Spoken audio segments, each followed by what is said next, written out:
Direct-to-mobile D2M technology is indeed a revolutionary development, allowing users to stream videos, particularly live TV channels, without an internet connection.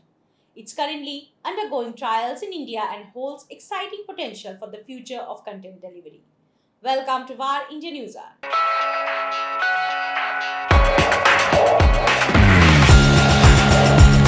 The homegrown direct to mobile D2M broadcasting technology developed by Sankhya Labs and IIT Kanpur allows users to stream video and audio content without a SIM or internet connection.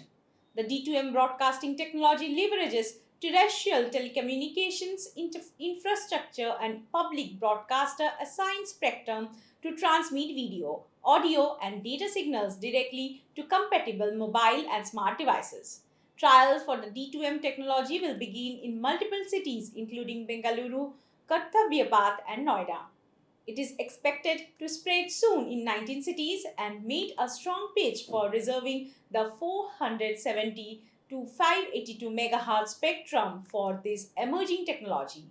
With the potential to reach over a billion mobile devices, the adoption of D2M technology promises transformative benefits, including cost reductions in data transmission and access, improvements in network efficiency and resilience, and potentially leading to the establishment of a nationwide emergency alert system.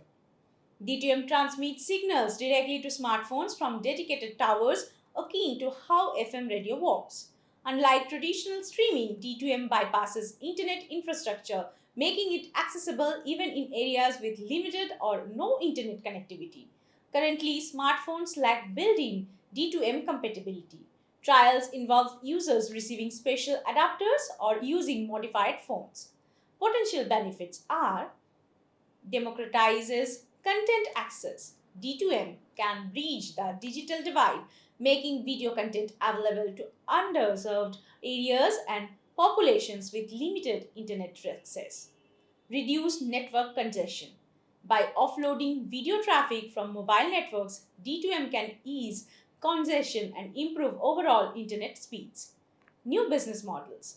D2M opens doors for innovative content distribution models, including targeted regional broadcasts and subscription based services.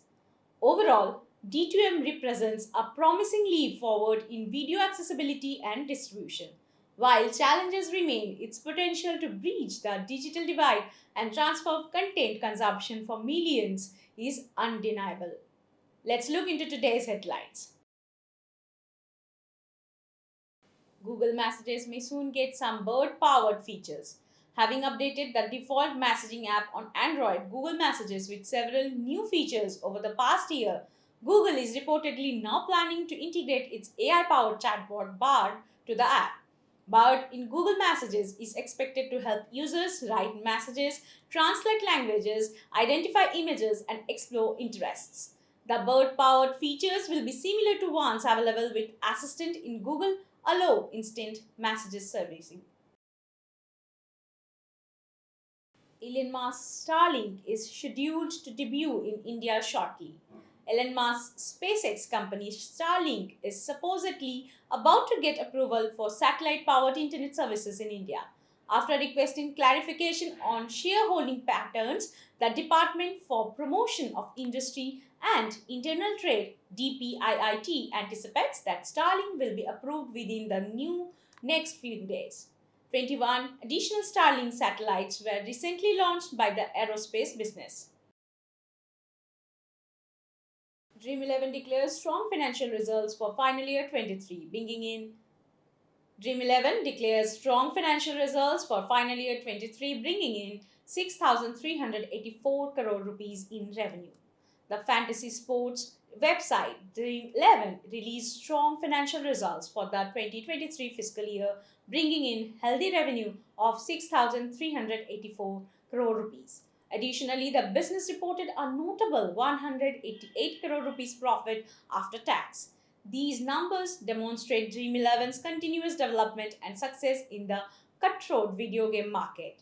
Notably, Dream 11 has sponsored the Indian Premier League for the previous 3 seasons.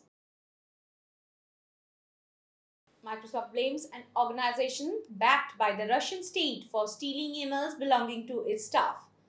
Microsoft revealed a cyber attack by Midnight Blizzard, a group backed by the Russian government.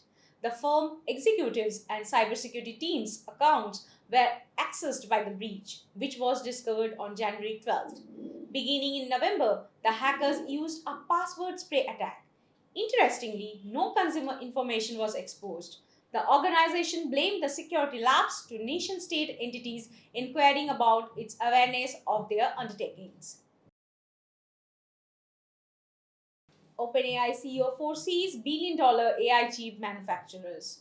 In an effort to gather billions of dollars for the establishment of a network of AI chip manufacturers, Sam Altman, the CEO of OpenAI, is allegedly in early conversations with possible investors including G42 and SoftBank.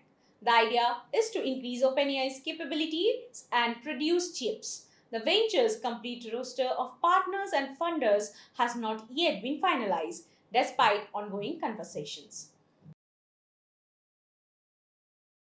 That's all for now. Please like, share, comment, and subscribe to VAR India magazine. You can download the VAR India app from Google Play Store and Apple App Store for more news and updates. Stay tuned. Thank you.